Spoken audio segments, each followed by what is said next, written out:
Hello and welcome to the Agtually podcast, where we learn about farming and food from the people who actually grow and process it. I'm your host, Sheridan. Join me as I learn as much as I possibly can about agriculture and food production. Thank you so much for being here. Yeah, my name is Duane Wulf. I'm happy to be here today. Thanks for having me. Yeah, thank you so much. I'm a professor at the University of Arizona, and I'm also the director of the Arizona Initiative for Arid Lands Animal Production.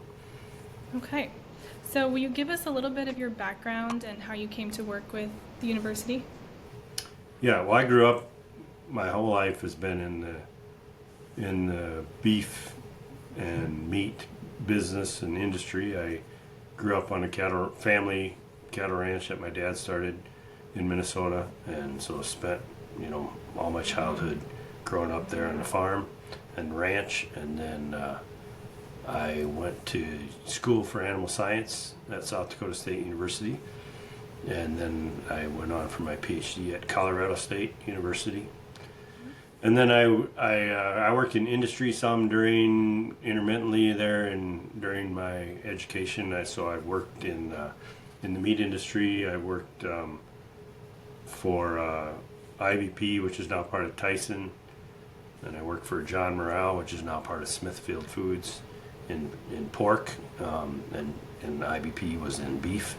And I also worked for a small sausage company, a European sausage company run by a German in Denver, Colorado. And then I went, and my first job after my PhD was the faculty at Ohio State University. And I was there for 3 years, and then I went back to South Dakota State, and that's where I was most of my academic career. I was a professor at South Dakota State University. And then for 11 years, my family and I moved to Sonora, the state of Sonora, Mexico, and we started a meat processing plant, and then a cattle ranch and a restaurant. But it was all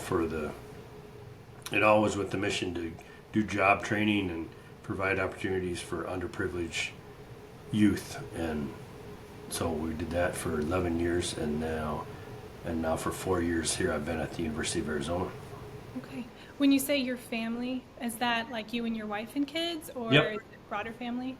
Yeah, no, my wife and Ann and 5 children at the time we moved to Mexico, and then one was born while we were in Mexico. So we have 6 children now. Okay, very cool. I'm one of 7, so I love big families. Great. I'm not. I never said that, but I'm 10 of 11. And I'm number 10 Wow. of 11. Yeah. Wow, that's impressive. So, you said you were the director of the Arizona Arid Lands Animal Production Initiative. Can you tell me what that is? Yeah, that's a new initiative started at the University of Arizona that is really all about utilizing what we have in Arizona to produce food, and which is representative of a lot of the world, because a lot of the world is arid and semi-arid lands, and Arizona is part of that. And if you look at Arizona, the majority of the acres in Arizona are in agriculture, but only a little over 1% of all the acres in Arizona are suitable for crop production.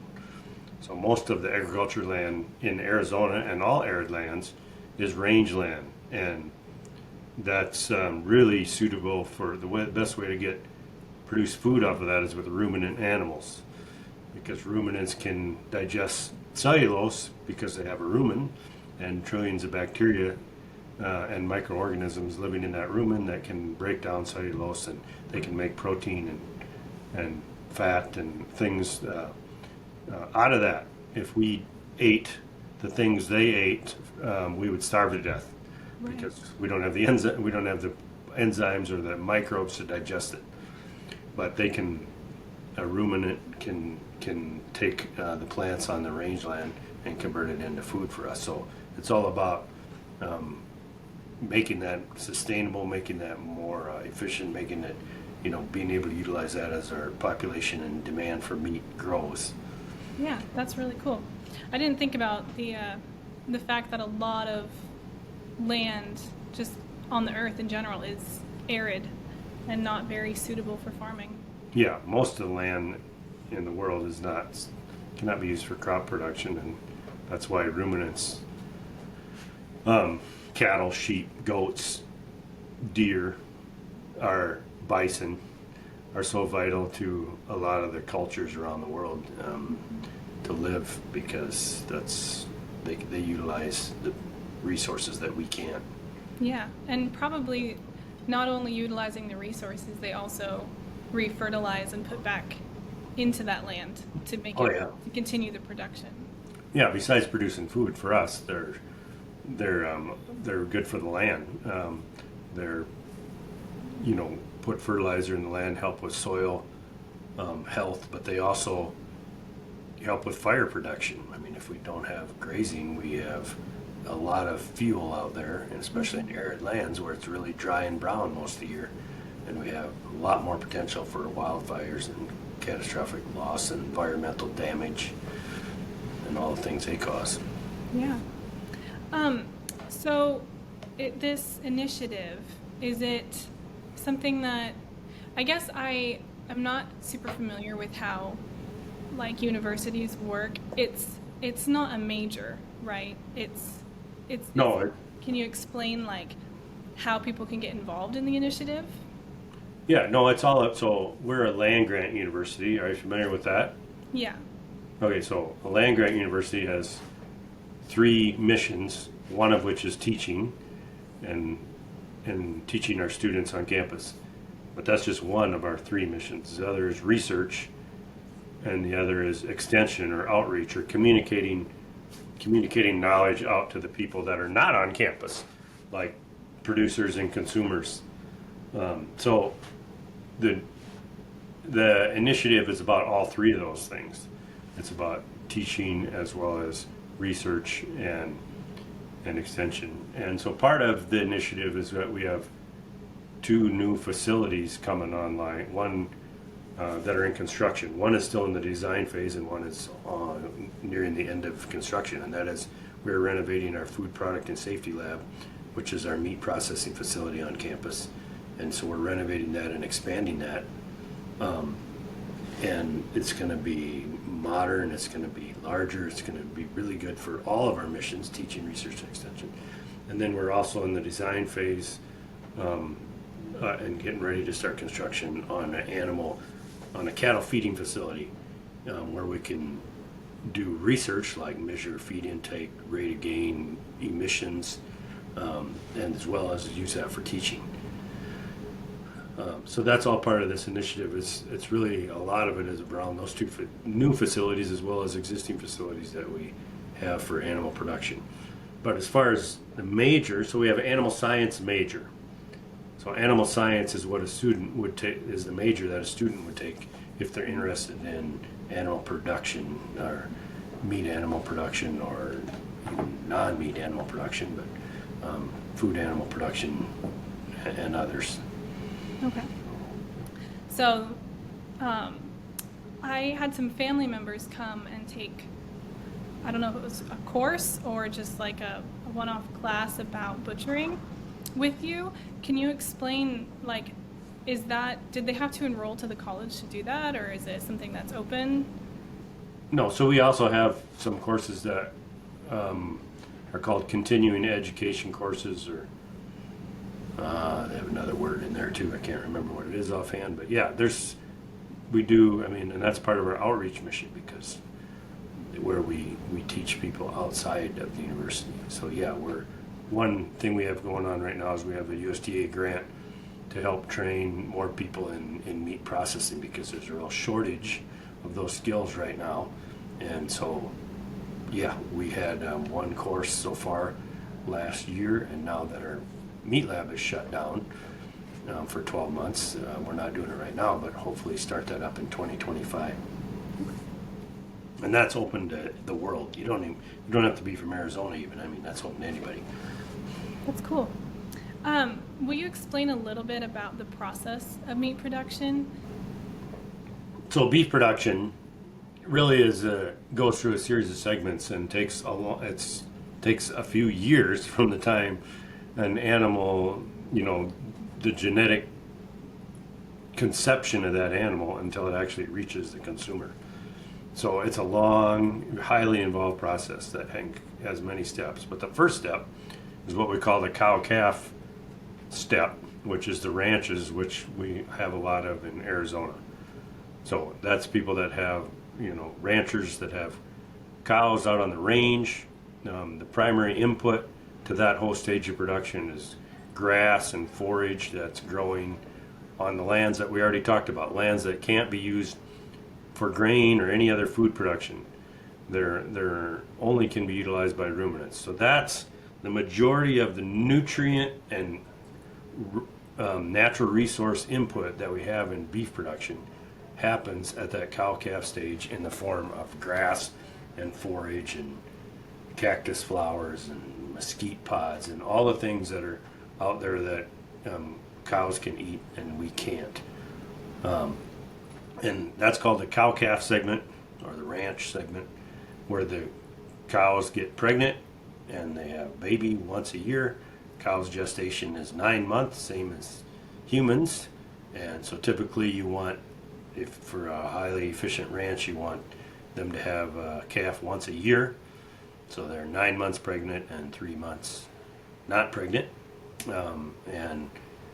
And typically most ranchers will have a calving season where they, a few months out of the year when they have all their babies born, all the baby calves born. And then those calves are typically on the cow for about 6 months, and then they're weaned.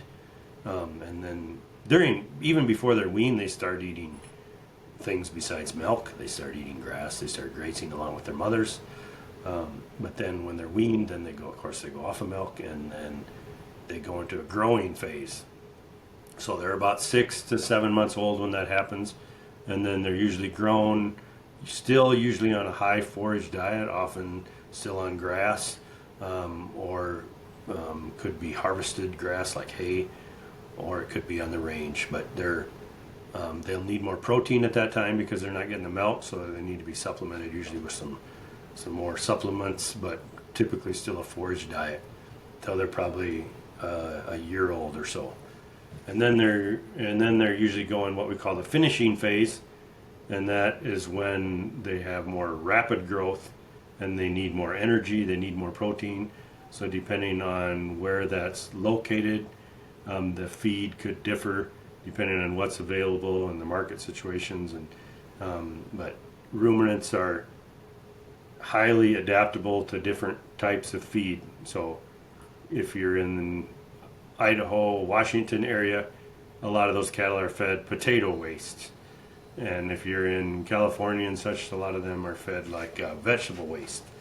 And so cattle that ruminant system allows them to digest a lot of different kinds of food. So depending on, and then, corn is also a high energy feed that is fed to cattle when that's available, but that's kind of more expensive and is not always available. And then, so then they go around, so slaughter age, harvest age is typically going to be about 16 to 18 months. Could be as low as 14 and as high as 20, but probably most would be around 16, 17 months.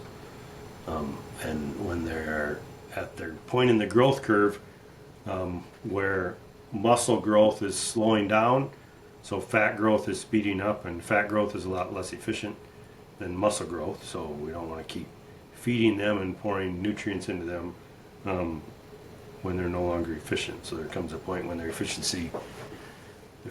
I say efficiency, about converting natural resources into food for us, when that diminishes, then that is the time they are typically harvested.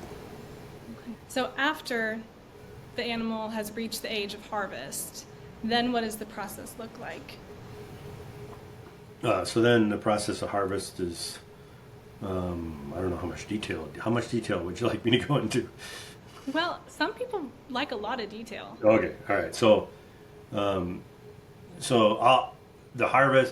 slaughter or harvest process and meat processing is one of the most highly regulated by our government processes of all of industry. So There's a lot of regulations, and one of the first ones is the Humane Slaughter Act. So everything has to be, the animals have to be handled humanely all the time up to the point of slaughter.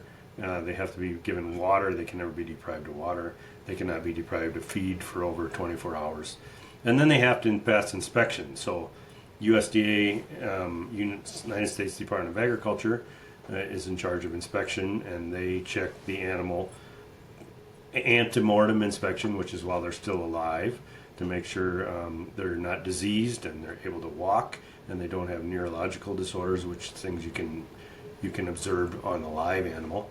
And then after harvest, they're also looking for disease in the organs, typically, like lymph glands are a good, lymph nodes or lymph glands are made to filter out disease, so the inspectors will look at those and cut into those to make sure there's no disease, as well as the other organs like the liver and the heart and the kidneys and spleen and such, and looking for disease to keep. So the two main purposes of inspection is to keep diseased animals out of the food supply. It's number one, and the second one is to make sure that everything is done in a clean and sanitary manner and things are properly labeled and marked and not misleading. So that inspection oversees that whole process, but what actually happens is then the animal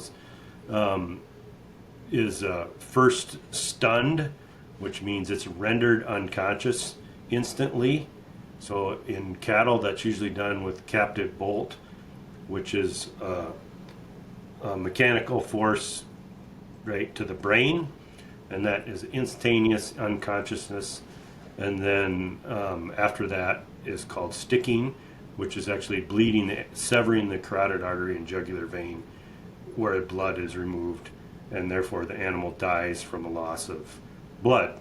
But the animal's unconscious during all that. The purpose of stunning is not to kill the animal, it's from the humane. Purpose of that is all because of humane standpoint, to render them instantly unconscious, so there's no pain in the process. So they're unconscious and insensible during the bleeding process, and no pain is experienced. And so then after death, then the hide removal process is next, of removing the hide from the animal, and then also removing of the head and the feet. And then the carcass is hung on a rail, and then evisceration would be next, which is removing first the abdominal viscera, which is the small and large intestine, the liver, and the stomach, and the spleen, and then finally the thoracic cavity, which is the lungs and the heart and the trachea. So that's all called evisceration. And after that, then the carcass is split into two sides with a big saw down the center of the backbone, and we go from one carcass to two sides of beef, and then that goes, and then there's a final wash, final inspection, usually antimicrobial treatment, or that might occur actually several places within this process I've just described, is antimicrobial treatment. Because of all the steps along the beef production system, the most critical step for food safety is that hide removal, because that hide is very, very dirty with millions of bacteria, and the goal is to get that off in a sanitary method as you can, as to not contaminate the meat, because the meat is generally sterile underneath that hide. So you're trying to take a really dirty thing off of a very clean thing. And then there's antimicrobial interventions like vinegar sprayed on the surface, which kills bacteria, things like that, or hot water. And then finally that carcass is washed and it goes in the cooler, and it's usually chilled for anywhere between 1 to 3 days. Industry average is about 2 days, 48 hours. And then that carcass, this is very cold, like 35 degrees, and then it is graded at that point if it's graded, which if it's young beef, most beef is graded. So it's graded by USDA grader. That's where we get prime, choice, select, and the carcass is graded according to its quality. That is different than food safety. That has nothing to do with food safety. That's related to meat quality. And then that carcass is usually fabricated into its cuts, into the different wholesale cuts. So if it's going to a grocery store, So the meat's going to end up in two places. It's going to go to supermarket or retail, or it's going to go to restaurant. So if it's going the retail way, it's going to be, either way, it's going to be boxed into what we call subprimals, which are these small, like about typically 10 to 15 pound pieces of meat, but so not small enough for the consumer yet, but small enough to be packaged in vacuum packaging and put into boxes. So the meat is then vacuum packaged, which removes all the air, which is really good from a food safety standpoint, because most bacteria need oxygen to grow good, and it's also really good from a quality standpoint because oxygen is bad for taste. It deteriorates taste and all that. So most all the beef in the U.S. is vacuum packaged. It's never frozen. Most of it's never frozen. Way over 90% of the meat that a consumer would buy, whether it's in a restaurant or grocery store, has never been frozen.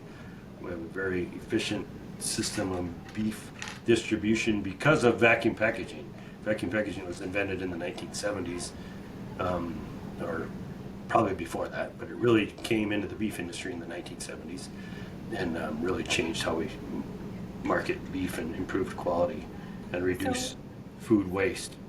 Freezing would diminish the flavor or the quality or both? Not necessarily. Excuse me. So freezing, it depends on how it's frozen. So if freezing needs to be done in the right manner. So if you freeze very rapidly, it has minimal effects on quality. But if you freeze too slowly, it can create ice crystal formation. And what ice crystals do is they break the cells walls within the muscle. So when you thaw that back out, you have a lot more water loss, and you have potential for reduction in flavor. Okay. But if it's frozen rapidly, you should be minimal effects on quality. Flavor is your main concern about freezing and thawing, because freezing and thawing, especially if you do not want to do multiple freeze and thaws. Hopefully you just have to freeze it once and thaw it once, because every time it's frozen and thawed, you're going to have more oxidation of the fat, which is going to, first thing that will do is reduce the flavor, so that instead of being high flavor, it'll be a little bit lower. Eventually, if you have enough oxidation, it's going to lead to rancid flavors, like, off flavors. So that could be the potential negative effects of freezing. Actually, a positive effect of freezing from quality is you can actually increase the tenderness a little bit by freezing and thawing. So freezing and thawing will release a few more enzymes that will enhance the tenderness of the product. Interesting.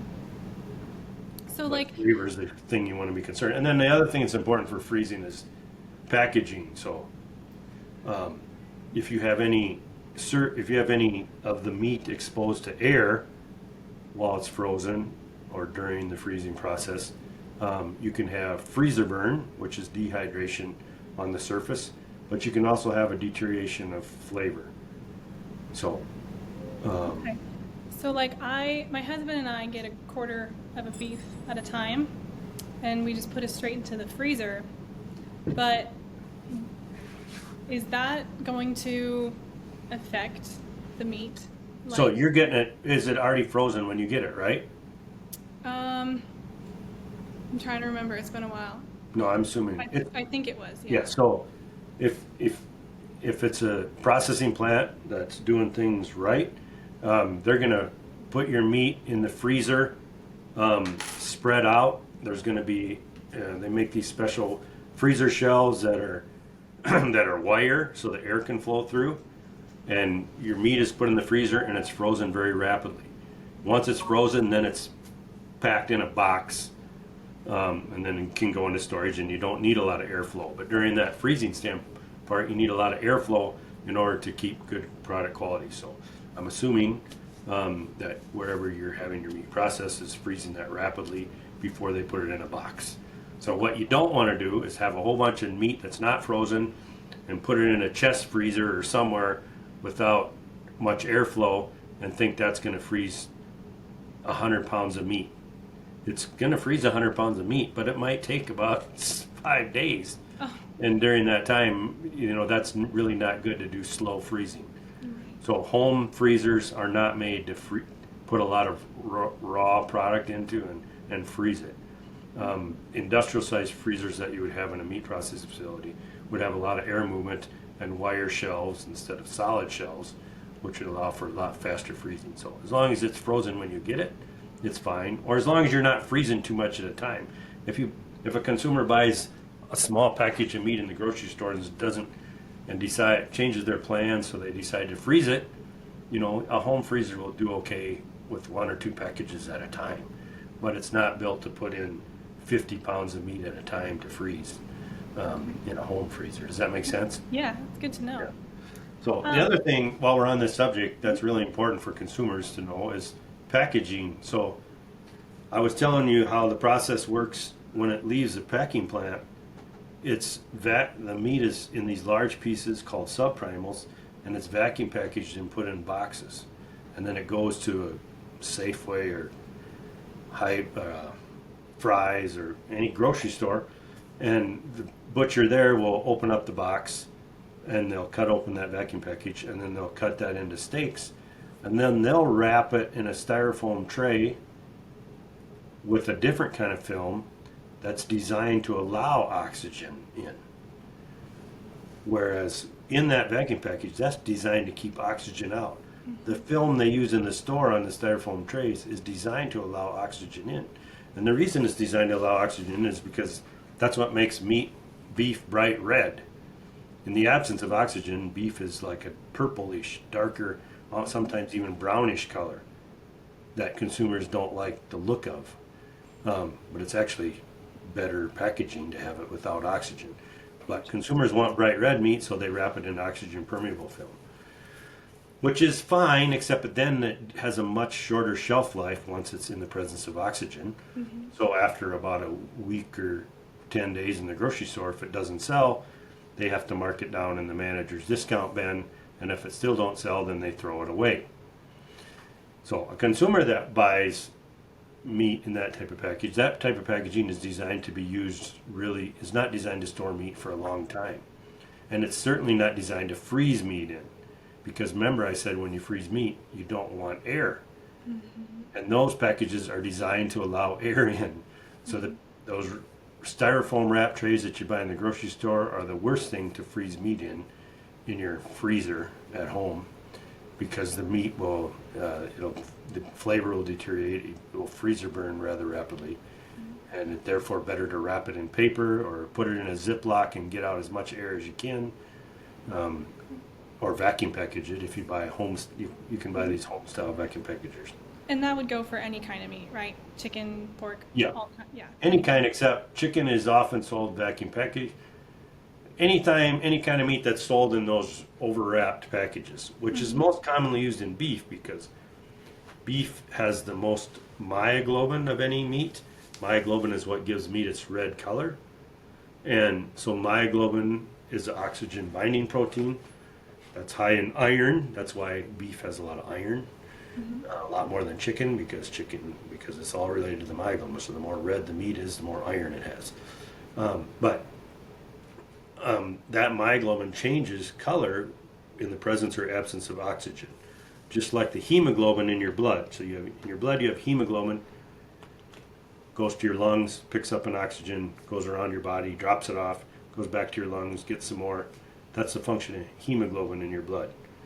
It's bright red in your arteries, and it's dark blue in your veins, because when it's red it has oxygen, when it's dark blue or purple it doesn't. Okay, meat does the same thing, because meat there's no blood in meat, or very, very little blood, but you have a red juice if you see it run out. That's not blood, that's the myoglobin. So in muscle you have myoglobin, which binds oxygen. The purpose in your body is it holds the oxygen until your muscle uses it for something. So it just holds it there. Well, gives meat its red color. That's why meat and blood are similar color, even though there's no blood in meat. That's interesting. Does that make sense? Yeah. So that all affects packaging. That really affects how we sell meat, it affects packaging, and it affects beef way different than it affects chicken. Because beef has a lot of myoglobin. So you can see beef really changes color if it's in the presence of oxygen or if it's vacuum packages. There's a huge difference in color. It also, you see the oxidate, when myoglobin oxidizes, it starts turning brownish, greenish, and that's when the managers put it in the discount bin in the grocery store and mark it 30% off. Go buy that. That's the best thing you could. That's where I always go when I go to the grocery store, is the manager's discount bin, because that only means that the myoglobin is oxidized. It does not mean there's anything wrong with food safety. Okay, so compare. That's all to tell you that now think about chicken. Chicken is very low myoglobin, so the consumer can't see those changes in color. So a lot of chicken is sold vacuum packaged because it looks the same whether it's in the it looks very similar whether it's in the presence of oxygen or not. Mm-hmm. So to answer your question, is that the same for chicken as it is for beef? Well, it depends on the packaging, because a lot of chicken is actually sold vacuum packaged, which is a lot better, because they don't have to worry about the color changes that beef has to worry about. All right. But just one other important thing for consumers on this topic, because a lot of people get confused about this. So the color changes that are happening in meat after it sits in the supermarket for a few days and it starts to turn brown, or in your refrigerator, are not related to food safety. That's the oxidation of the myoglobin. You don't use color to determine whether it's safe to eat. Okay, that does not have anything to do with it. You should use smell. If it smells, you can smell bacteria growth, and and also bacteria growth leads to slime. So when chicken or beef or whatever, or any kind of food, gets stinky and has slimy, then you should throw it away. Okay. But don't go by color. And the other thing consumers see when they buy ground beef, especially in the grocery store, it's bright red on the outside because it's exposed to oxygen, and then they get it home and they break it open and it's like dark in the middle, and they think, oh, something's wrong. Or those stinking butchers, they put all the pretty stuff in the outside and hid the bad stuff in the middle. Well, that's not true. It's because of oxygen. It's because the outside is exposed to oxygen and the inside isn't. So once the inside is exposed, it'll also, in a matter of about 15-20 minutes, it'll turn bright red as well. Okay, that's really helpful. That's actually just helpful for me to know. I didn't know a lot of this, so I really appreciate that. Back to beef, like the processing of beef. Is every part of the animal used, or are there certain parts that just go to waste? Nothing goes to waste. Yep. Every single part is used. So, of course, it's not all used for edible products, but there's a lot of what we call byproducts that are used, and some of them are fairly valuable, even though they're not used for food. Like, leather would be from cattle. The highest single valuable byproduct would be leather, which is used to make car seats and shoes and everything else. But but also all nothing is wasted, and anything that has little value is still rendered, which means it's cooked in these large cookers to separate the fat, the protein, and the water. And that water is used for irrigation. The protein is used for pet food and other animal feed, and the fat is used for inedible tallow, which is used for a lot of different industrial uses, as well as in pet foods and animal feeds, cosmetics, a lot of different things. Okay. So how does the raising and treatment of an animal affect the final product? Well, that's a whole, that's a big, I teach whole courses on that and spent my whole career researching that. So that's a big question, but I'll try to narrow it down. So, that's what determines the quality of the meat is the animal, right? So, and there's a wide variety of animals, just like there's a wide variety of people, and so there's a wide variety in meat quality. And so that's all a function of genetics and environment. So those are the two main genetics plus environment equals phenotype, which is what you end up with. So there's different genetics, meaning different breeds of cattle, and even within breeds there's different lines, different selection processes that result in different types of genetics for higher meat quality or lower meat quality. And then so that's a genetic component. And now we have genomic technologies where we know specific genes that affect meat quality. So we've made a lot of advances there. And then there's also the environment side. So the big factor there is the diet. So the diet affects meat, can affect meat quality a lot. Less so in ruminants than in, say, pork or chicken. Pork or chicken is highly dependent on what you feed them is going to end up in their meat. But ruminants, because of the microbe system in the rumen, break everything down to its smallest components and then rebuild it back up. So what you feed them does have an effect, but less of an effect than that would have in pork or chicken. But it still does have an effect, especially how much grain they got versus grass can affect their fatty acid profile, which can affect their taste, can affect the color of their fat, things like that. And then you also said treatment. Tell me what you mean by treatment. So, certain dairy cattle go into the meat supply, and so people are worried about an animal being abused, but their meat is still good. So does that affect the flavor of the meat? Not that I've ever found a dairyman who abuses their animal, but do certain lifestyles of the animal affect the quality of the meat? So stress definitely has a huge effect on quality. In fact, that's some of our research that my graduate students are working on right now, is looking at how stress affects meat quality and how to reduce stress. But there's been a lot of work on that over the years. It's very well proven that stress is bad for meat quality. So it's in everybody's best interest, the farmer's best interest, the meat processor's best interest, everybody's best interest to reduce stress to the animal as much as possible.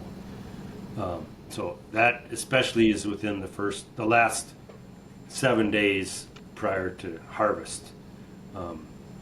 Is you want to have as least stress as possible. Of course, some of that's is not always preventable because some of that's caused by weather events. Mm-hmm. So a big change in weather temperature or a thunderstorm or something like that causes stress. There's also physiological stress like the estrus cycle in females that we don't necessarily have control over those things. So there's going to be some stress, but stress caused by humans we want to reduce as minimal as possible because this is detrimental to meat quality. So you talked a little bit about how the feed affects quality and flavor. What are your personal thoughts on grass-fed and finished versus grain-finished? That whole discussion. Well, we just actually we did a study here at University of Arizona where we looked at the fatty acid profile of grass versus grain of cattle that were finished in Arizona, which is called grass-fed. I would rather, it's probably more range finished in Arizona, mm-hmm. because the cattle out on the range in Arizona eat a lot of things besides grass. Grass might be less than half their diet depending on where you are in Arizona. But so we'll say range finished versus grain finished. So there's a difference. There is an effect on a fatty acid profile. It's, like I said, less profound than it would be in other species. So grass-fed has a higher percentage of omega-3s, fatty acids, and a higher, more favorable omega-3 to omega-6 ratio. Grass-fed also has a higher percentage of saturated fatty acids than grain-fed, whereas grain-fed is really high in monounsaturated fatty acids, which are supposed to be good for you. Monounsaturated is supposed to be good for you, and grain fed is higher than that, and omega-3 is supposed to be good for you, and grass fed is higher than in that. There's differences. I think we haven't done enough studies in humans to know whether one is healthier than the other if eaten long term. But there's definitely differences in the fatty acid profile. There's also differences in quality. Grain-fed, most studies would say that most Americans prefer the taste of grain-fed beef over grass-fed beef.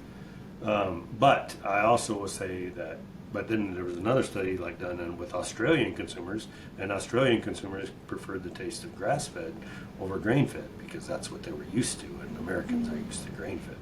But I will also tell you that there's a lot more variation in grass-fed quality. So grain-fed beef is fairly consistent because the diets are very similar. The term grass-fed can mean so many different things. It can mean cattle that are undernourished because they are out on a range that doesn't have enough nutrients, or it can mean cattle that are very well nourished and have just as much fat as I've seen grass-fed carcasses that have the same amount of marbling and quality as grain-fed, and you can't even tell the difference. So it really depends on the type of grass and how much nutrients are getting. It really comes down to how many nutrients are getting. And also, grass-fed beef flavor will depend on what they're eating. So if it is primarily grass has kind of a sweet taste, and corn is grass. I mean, corn is a type of grass, so it doesn't have, and cattle that are fed corn diets are often fed silage, which is the corn stalk, which is grass. And that really doesn't impart a lot of variation in flavor. But broadleaf plants, what we call forbs, usually have more aromatics. If you like grind in between your fingers, you can smell them. There's more different odors between different leaves of different broadleaf plants compared to grass. So if the cattle are eating a lot more broadleaf plants, the flavor could differ depending on where they're raised or what they're eating. Okay. What about vaccines and hormones? Is that something? So I hear a lot of talk of hormones being given to cattle to like make them fatter, gain more weight. Is that something that actually happens? Okay, well, you also threw the word in vaccines. Don't throw that in with hormones. I know that they're different. I was going to go back to vaccines. That's to prevent disease, so yes. We definitely we need vaccines, or we'd have huge epidemics and a lot of death loss. So, and those, so growth promoting hormones are utilized in beef production. Not everywhere, but very commonly, as a slow release growth promotant. And what that does is, it's not to make them fatter, as you said. In fact, some of them have, depending on what the product is, some of them have no effect on body composition.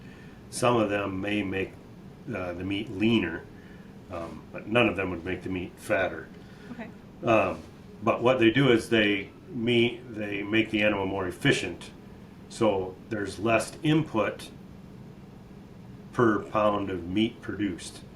So less acres are needed to grow the crops, less fertilizer is needed to grow the crops, less gasoline is needed.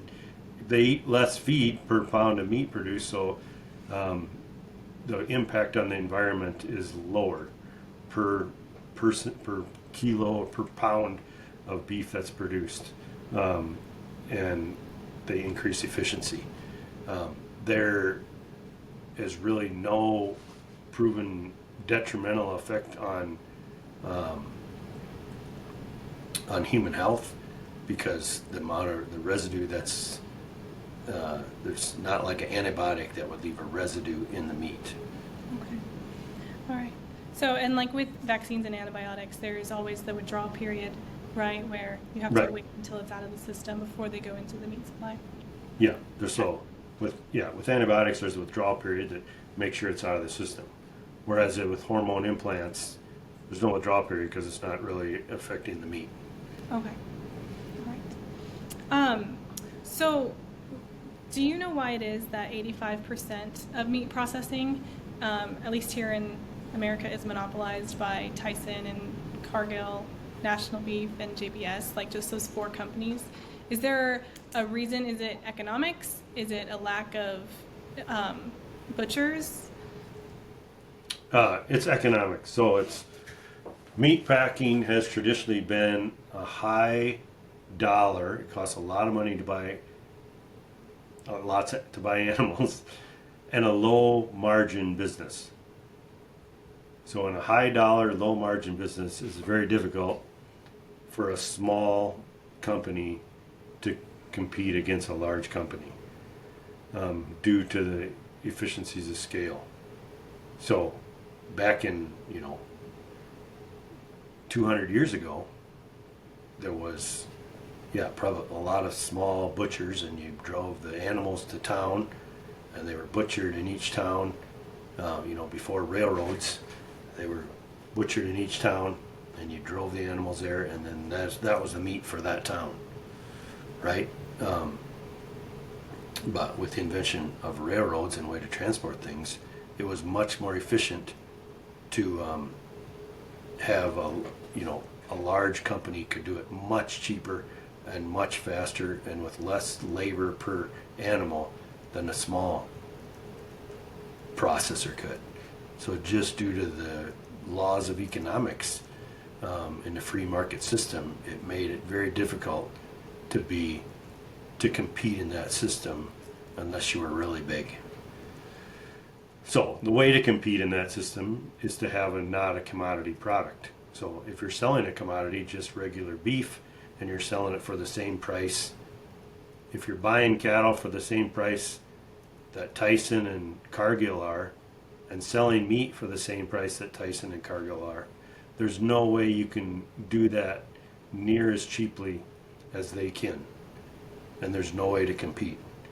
But if you have a system where you're selling meat locally to consumers that want to know where their meat comes from, or want to know the name of the producer that produced it, or you have something special about it that sets you apart, or you have a brand, so you are able to get more money for the meat than Tyson and Cargill are, that's maybe the only way, that's how you could compete on a small scale. Okay. Does that make sense? Yeah, it does. Historically, I think it's historically the Packers' margin, the harvest margin was about 1% profit margin. Of all the major industries in the U.S., like automobile manufacturers, oil industry, whatever industry you want to look at, the meat packing was like the lowest margin of any industry. So unless you were really big and efficient, you didn't survive. And that's what got it to be the way it was. Okay. Today we're figuring out more ways to add value, and if you have more branded products, you can have a higher margin, and smaller players can make a living. Mm-hmm.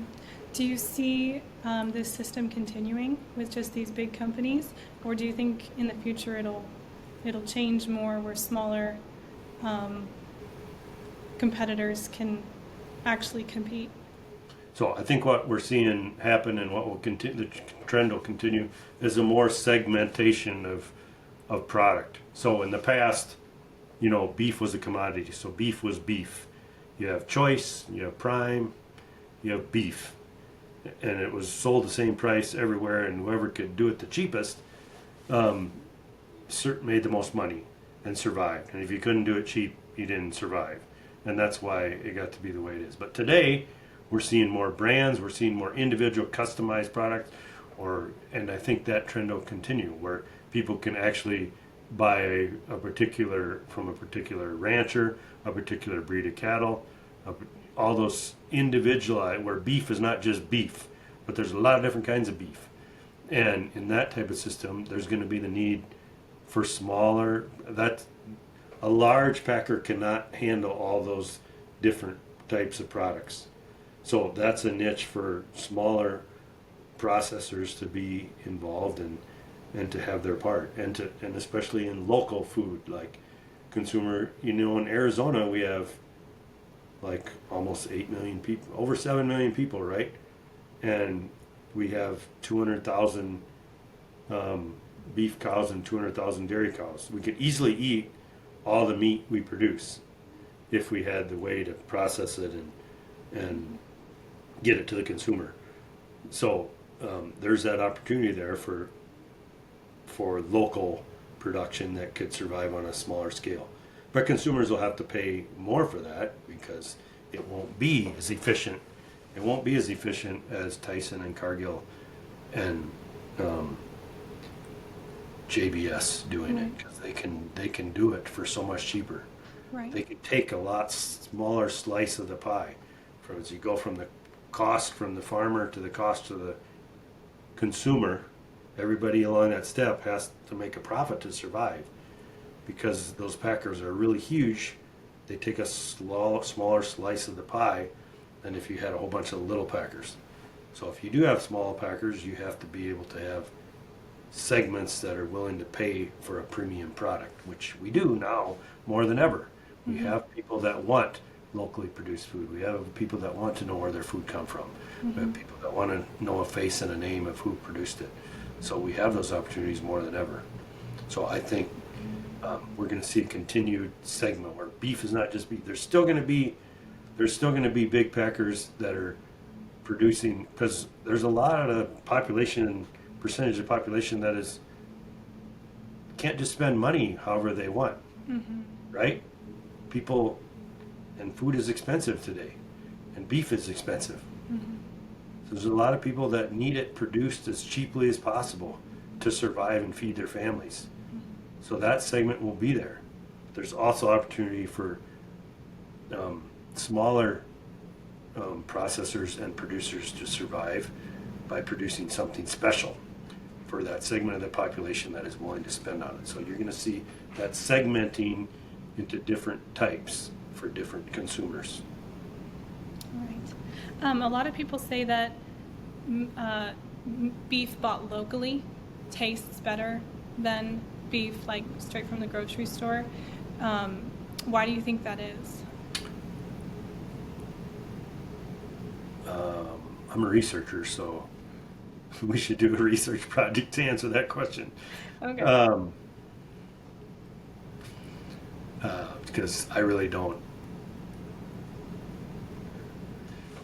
Well, I don't know if that's a meat quality question or a consumer psychology question.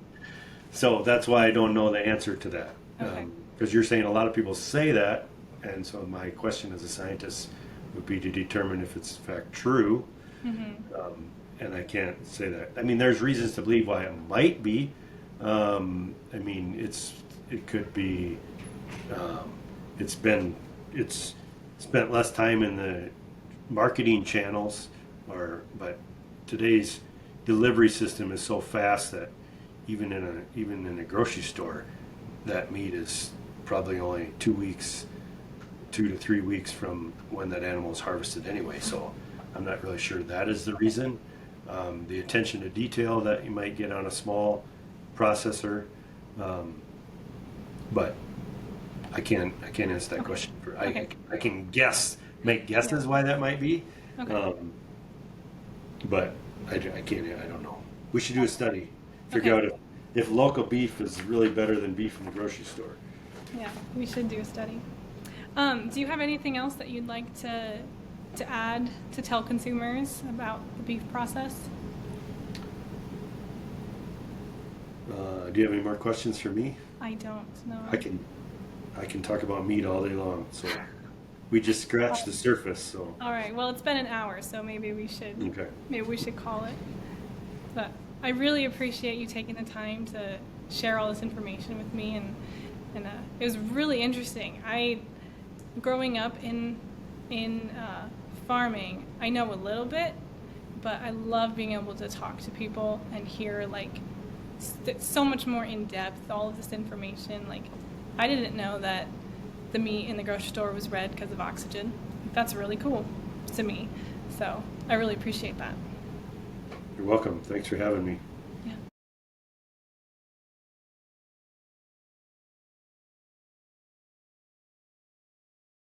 You don't have to go back very many generations. You know, just like the early 1800s. Mm-hmm.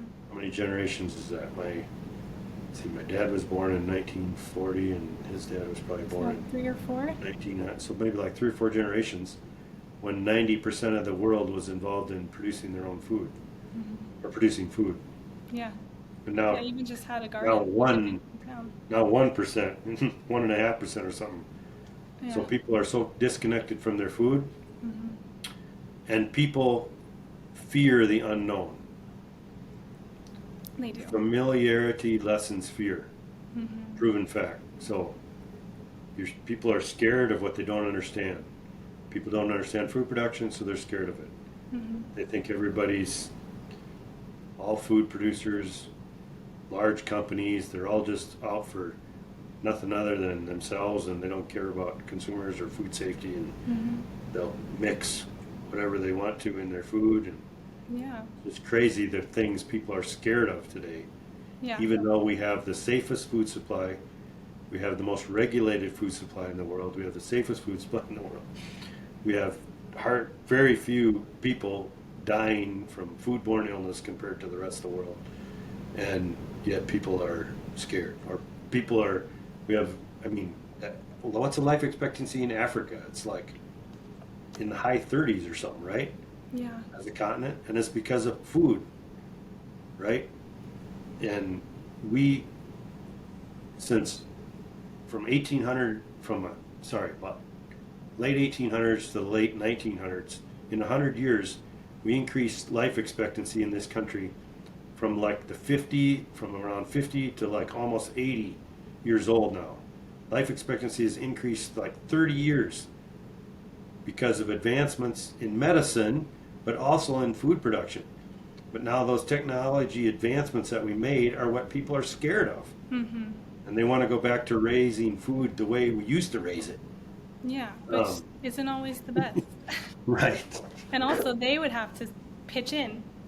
Right. You know? So they don't want to go back to dentistry like it was 150 years ago. No. Why do we want to go back to food production like it was 150 years ago? I don't know. It's because people aren't informed, and people are scared, and they're also scared because there's other people trying to promote their food products, and the way they promote theirs is they demonize others, and that's just because fear is a great motivator. If I can scare people into buying my product, I can sell a lot of my product. Yep. Yeah. I mean, it's just great. Look at the presidential election. It's all about fear. Yeah. Let's create the fear that what'll happen if the other person gets elected. Oh, we're going to all die and burn up if the other person gets elected or something. I know. Right? I come from a family of conspiracy theorists, and and it's just really funny to me because I'm like, at some point you just gotta stop being afraid. You just gotta let it go because there's no point. Like, you really can't change much. You can change some things around you, but you really can't change the big picture. So just live your life and be happy, you know? Right. Well, God doesn't want us to fear. He commands us. Exactly.